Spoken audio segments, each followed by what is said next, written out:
I'm excited for our last panel of the day, where we're going to be talking about the correct video extension for your venue. Let's bring on our panelists. One friendly reminder, feel free to continue to fill out the poll questions because you will be entered to win a $20 gift card, and we make sure you receive your 2.5 Avixis CTSRUs. Thank you to Vigilink for making this panel possible. Let's start with our panelists, and they can each introduce themselves a little bit. Adam, tell us a little bit about who you are and what you do. Adam Gershon, I'm the Vice President of Innovative Technologies, fancy way of saying product manager for Vigilink. Been with the company just recently, fairly new company, been in the industry a long time, and just looking forward to talking about video extension. And next up we have Jenny. Hi, I'm Jenny Hicks. I'm the Head of Technology and Market Intelligence for the Midwich Group. Most of the people on this stream will probably recognize us as Star in Marketing. At the moment, I look after market intelligence for the company, but my background is in streaming media, and I joined as a sales specialist for IPTV and AV over IP. And last but not least, we have Keith, who is repping rAVe Pubs today, and we love to see it. Keith, tell us a little bit about yourself. I'm Keith Kennedy, Managing Director of ProAV AV USA. We are an OEM, ODM manufacturer of AV signal management and unified communications products for brands around the globe. I've been doing this for about a decade, and I've been in the industry for about 38 years. Nice. So let's dig into this. Let's start off by discussing some various formats. What are the value propositions for various mechanisms like HDBaseT, SDVoE, etc., and how do you choose which type is right for your venue? Jenny, let's start with you. I have to be careful here not to pick a favorite. So, so of course, part of this is evolution of product, right? So when we first started, well, we really first started, we were in an analog world. When we moved into the digital world, we mostly worked with point-to-point, and gradually we started extending over Cat5 solutions. Moving away from that, HDBaseT brought the ability for us to send more over that data cable. And then I guess the most recent shift we've seen is into the AV over IP solutions, which is probably where I would say most of our business is today. That being said, when the budget allows for it, AV over IP solutions are generally selected regardless of where the install is, providing there's enough inputs and outputs to choose. You've got numerous standards there and options to choose from, but I will throw out that 70% of the installations that we see done with AV over IP kit sit on a dedicated network, not on the LAN. So they're technically being used as if they were an HDBaseT solution. In terms of benefits, there's tons of benefits for using the IP solutions because you've got this future-proof system where it's very easy to add inputs and outputs to your campus as and when required without having to look at more rack space or add difficult additional product. You've got virtually no limit on reach, but it doesn't necessarily make it right for everyone. You know, you're talking about 2 boxes versus 1. And if you have got kit that's close together, point-to-point kit still does a very good job. If you're concerned and you don't have the option to run it on a dedicated network, HDBaseT may be the right one for you. Budget comes into this as well. And the biggest thing is content. So what your content is, what you're delivering it to, that's going to dictate what product is needed. Yeah, that's a good driver for us as a provider of those types of solutions for Vigilink.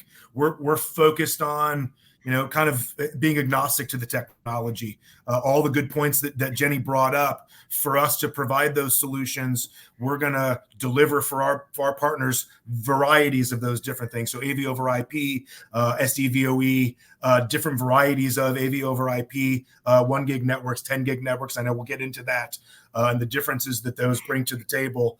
The HDBaseT point-to-point has its value. But as Jenny said, from an efficiency standpoint, if the budget supports it and things are getting more cost effective on the AV over IP side, which is beneficial for everyone, if we can get to AV over IP, we always like to drive our partners in that direction. for the flexibility standpoint, right? Instead of point to point, now you've got the flexibility of a matrix type environment without the limitations of a fixed matrix switch that we used to deal with in the analog world. So just like an integrator or one of our customers, we work with lots of different technologies. So we work with HDBaseT, all the different flavors of AV over IP. I'm on the board of directors of the SDVoE Alliance and have been since its founding. And, it comes down to application and the problems that you're trying to solve. So, there are plenty of applications where HDBaseT is the right choice to use. I mean, it's been around for over a decade. There's lots of different chipsets. There's lots of different applications that it can be used in. But when you start getting into much larger applications, the cost involved and the maintenance and the carrying costs to have large matrix switches to deal with HDBaseT technology can be, really, really prohibitive, except for the largest companies on the planet. So AV over IP is a fantastic solution, and it's been evolving. We've been doing AV over IP products for lots of customers for well over a decade, and we use all the different technologies. And we choose or work with our customers to choose the right one for the products. And some of our customers use all the different technologies that we develop with, because certain projects are very, low bandwidth, high latency H.264/65 solution is perfect. Okay. But then you may need something that has higher quality, lower latency, but it's going to take up much more bandwidth on the network. Maybe we look at a 1 gig solution. And then there's SDVoE and other, coming up solutions that utilize a 10 gig network where you can get the absolute best picture quality, the absolute lowest latency, and really fit into lots of different applications. And I think we're talking here today as part of esports. Esports is a perfect example of really, you almost don't want to have one technology in there, because you've really got 3 different audiences and 3 different technologies that you could use for the players, the judge.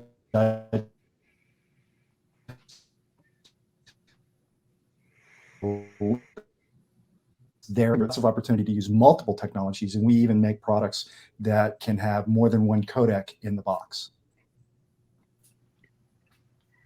So more and more we're seeing traditional AV being replaced with AV over IP, what Jenny was talking about in the beginning.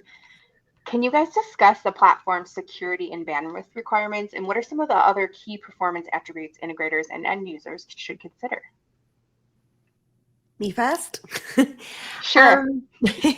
So I think, right, security is ever changing. So it's a really difficult question to answer, because every day there's new threats. Every day there's something new to combat. But the reality is that there is only so much the product can do.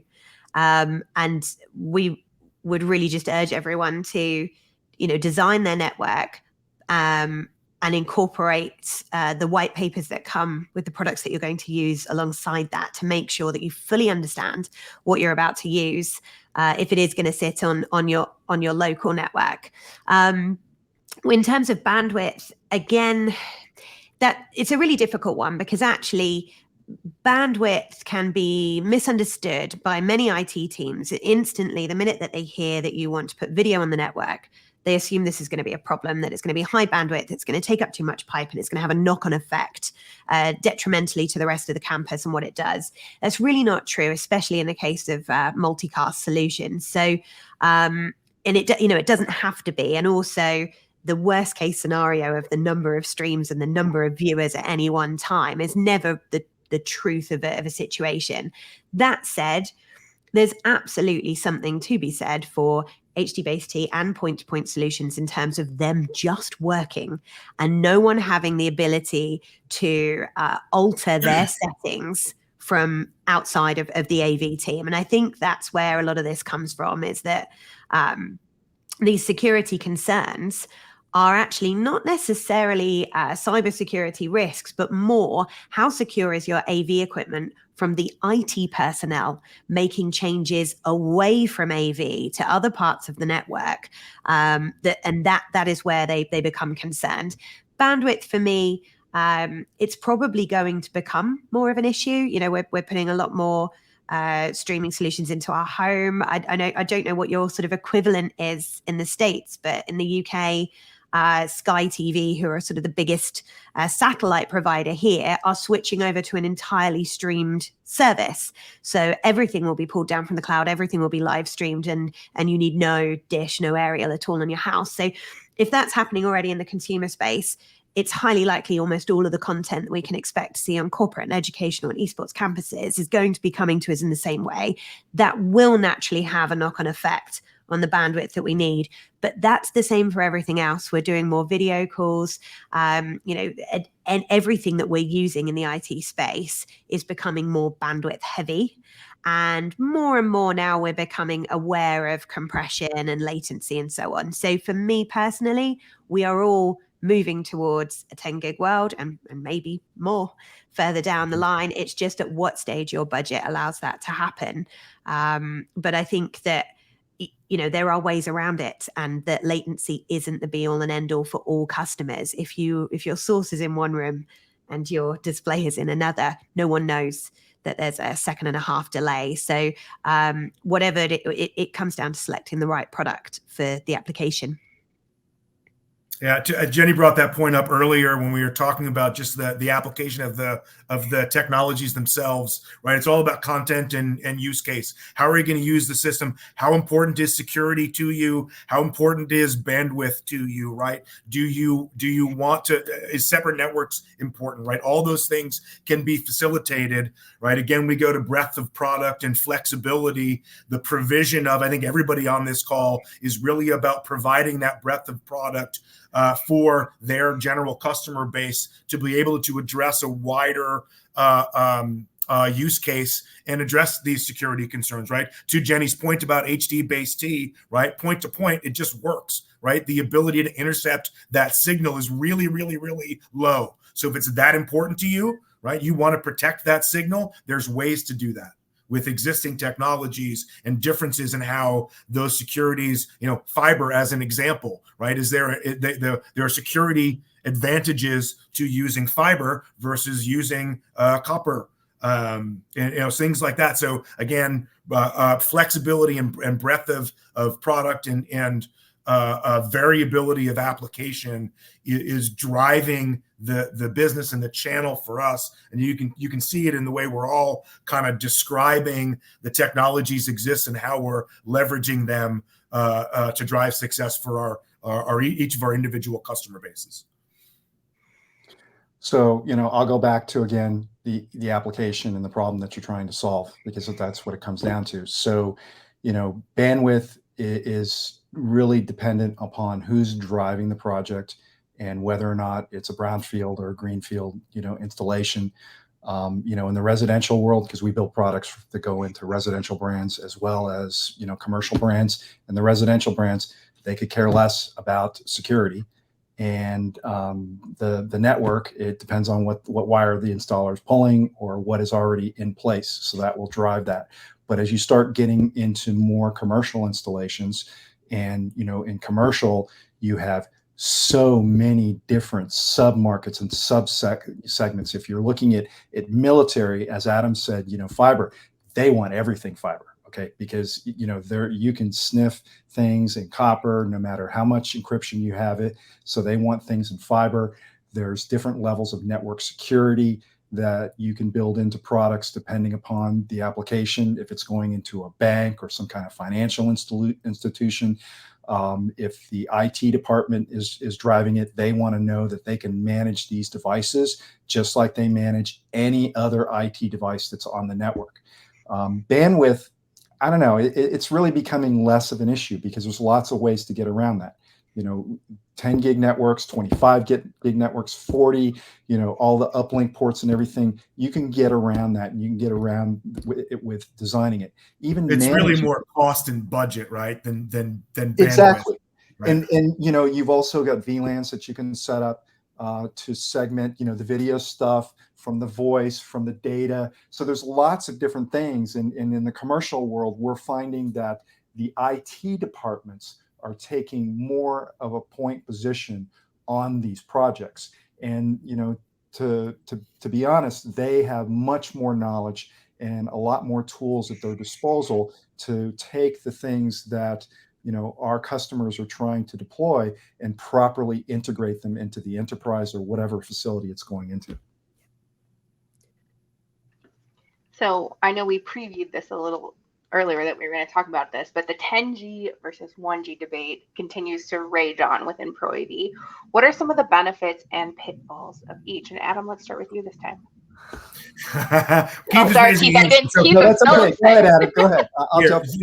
So from a provider of these solutions type of standpoint, we have to be technology agnostic. We need to be able to provide solutions that fit all of these things. We talked a little bit earlier about how bandwidth, right? To your point, it is the question, and I'm glad we brought it up, right? Because really, it is becoming less and less of an issue. It's more of a budgetary question, and the more prevalent these systems get, the more we get to externally 5G, 10G, right? The more bandwidth that is going to be necessary to, and use residential as the example, because that will drive a lot of that, the more bandwidth that's required to consume that consumer level content, I think is going to drive that from a technology standpoint as we become less and less of a factor from a cost and a budgetary perspective. But today, yes, it really comes down to budget,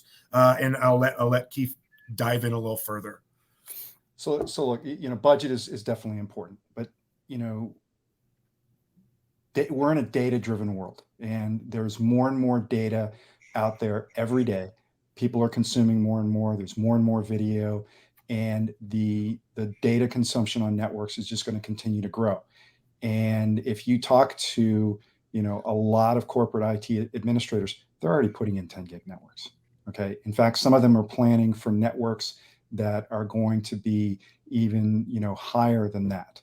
So right now the rage is 1 gig. Let's see what we can possibly pack into a 1 gig network. Okay, that is definitely a trend because of some marketing from some other companies that are out there and their abilities at the current time to deploy technology.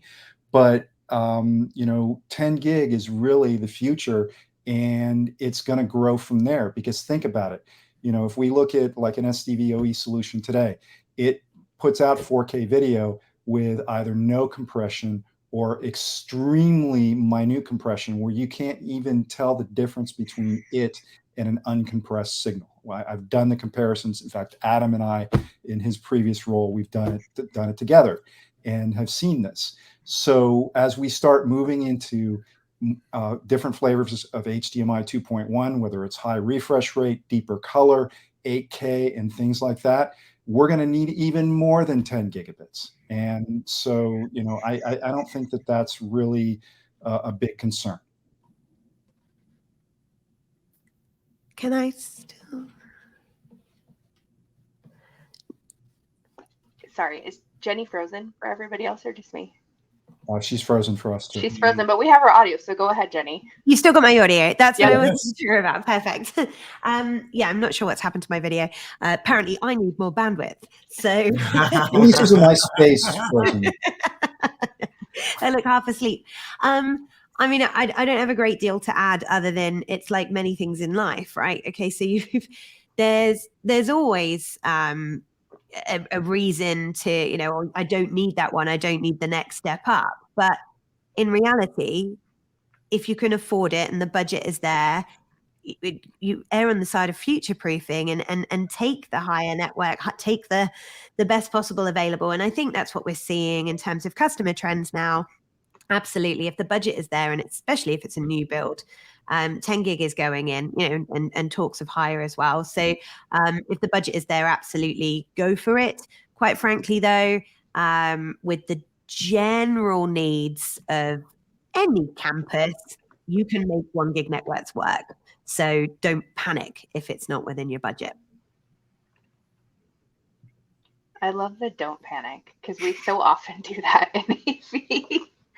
How can integrators and end users, and I know we don't always love this word, but future-proof their video extensions for a variety of venues?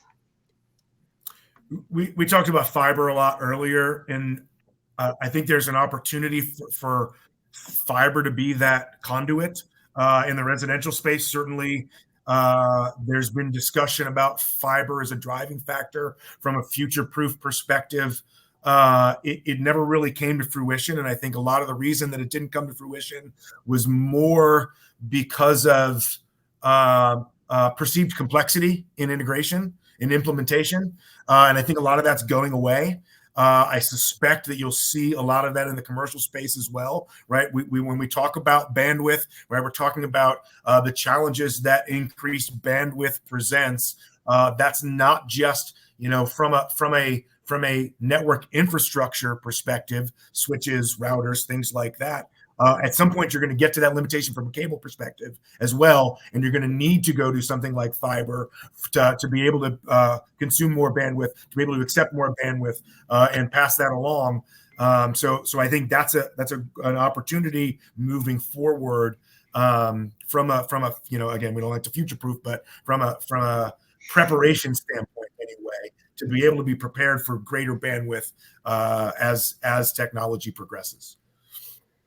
There was also a period, if you go back a while, so I think it was prior to the mass launch of AV over IP, and I won't name and shame any brands here, but in this sort of shift from extension over Cat5, Cat6, etc., and into the HDBaseT hype, we actually saw a number of brands, I can think of 3 straight away, who very quickly made product. There wasn't anything that was backwards compatible, and we had a number of campuses and users that were burnt by that. And I think that maybe that is why we see a drive, and why we would ask people to really consider using your budget, using all of your budget where possible, if there is a future proofing advantage to doing so, because you just don't know what's around the corner. And that sits outside of AV as well. We don't know what the next bandwidth hungry,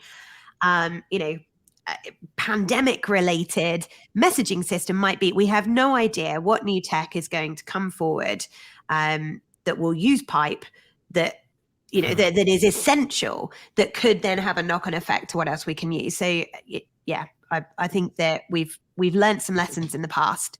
You don't know what's around the corner, and if there's a way you can make things easier for yourself, then take it. Yeah, what Jenny says is true. I mean, as long as I've been in this industry, you think you can sort of predict things, but you're never going to be right 100%. All you can do is, try to make things as future ready as possible, okay, with the tools that you have today. That's one of the advantages of AV over IP, is that you can change just little parts here and there to add rooms, to add functionality, to upgrade things. You don't have to pull out a multi $10,000 network switch or point-to-point technology. And as Adam said, fiber. I was, when I was an integrator in the first 20 years of my career, I was pulling fiber a long time ago. And maybe we didn't use it, but it was there. I'm sure some of my clients that we installed it in are using it today. So if you have fiber, if you have the absolute best cabling plant that you could possibly put in with extra headroom, then you're doing your customer the best service that you can. And then choose technologies that are easily managed, they're easily updated, and the AV over IP type products are really the ones that meet that requirement the best. Yeah. It looks like we have time for one audience question. So Christopher wants to know, will there be any increased availability of HDBaseT 3.0 devices, or has AV over IP reduced its long-term viability? So will there be new HDBaseT devices coming out? Is that what he's talking about? Will there be any increased availability of HDBaseT 3.0 devices, or has AV over IP reduced long-term viability? We're a huge development partner of Valence. In fact, we're working with them right now on developing some new products that are tech chips that they're bringing to market, mainly for USB extension. But the VS3000 platform and all of its derivatives is a fantastic technology. We build tons of different versions of that. And they're talking about other things that they can do to advance what that can do with front-end compression and other things that you can do to push more into those chipsets, because you've got a 16 gig pipe that you're pushing down that cable. So it's completely uncompressed. If we add a little bit of DSC compression to the front of it, now we can push 8K across that. Okay, and it's still going to be fantastic. You know, Valence has been around for a long time, and there's a lot of smart people there. I've been to their office many times in Tel Aviv, and they're not going to sit by and let what they've built up go to waste. I can tell you that. There's a lot to dig into on that, right? We don't have a lot of time to dig into. One of the things when we talked about features and benefits, to Keith's point, was the value of USB extension using HDBaseT 3. SDVoE, as an example, is not the greatest KVM switch in the world, right? So from a USB switching and extension standpoint, HDBaseT 3.0 has a lot more value today than existing platforms. So we certainly expect to see more prevalence and leveraging that in the near future. And I think, there's some, to a certain extent, there's the rise of USB is driving some of that as well. And that was semi-unprecedented in terms of meeting rooms and the conferencing and so on, and what we're seeing there. But interestingly, from our side of things, HDBaseT, the entire technology category, continues to grow, even though it doesn't grow actually at the rate of our rAVe over IP sales. It steadily does grow still each year in terms of sales as a category. So the market is growing, and whilst yes, there's a heavy share that goes towards the network product, those previous technologies are actually still experiencing growth. To all of those points, in the video you'll see we're going to highlight a collaboration switch. That collaboration switch is built for larger rooms, divisible rooms. It does have a receiver. It's got HDBaseT built into it. That extension is HDBaseT 3 for exactly the reasons that we talked about. Well, we're just about out of time. Thank you guys so much for joining me, Jenny. I know it's late for you, Keith. You're literally in the middle of a hurricane, so we extra appreciate it. Keith, if people want to find you and connect with you, where can they find you? The best thing to do is send me an email, keith@proav.us. You can also find me on LinkedIn. Jenny, what about you? I'm pretty predictable. So jenny.hicks@midwich.com or @midwichjenny if you're a Twitter user, and search up Jenny Hicks on LinkedIn. And all of our panelists can be found on LinkedIn. Their LinkedIn links are in their speaker bio. So yes, and I am a great follow on LinkedIn. Adam, where can people find you besides LinkedIn? Super compelling. Adam.Gershon@vigilink.com, VIGILLINK. Awesome. Thanks to all of you for tuning in, and a special thank you to Vigilink for making this panel possible. Now stay tuned to check out their exciting video. Thank you, everybody, for participating. Thanks for having me.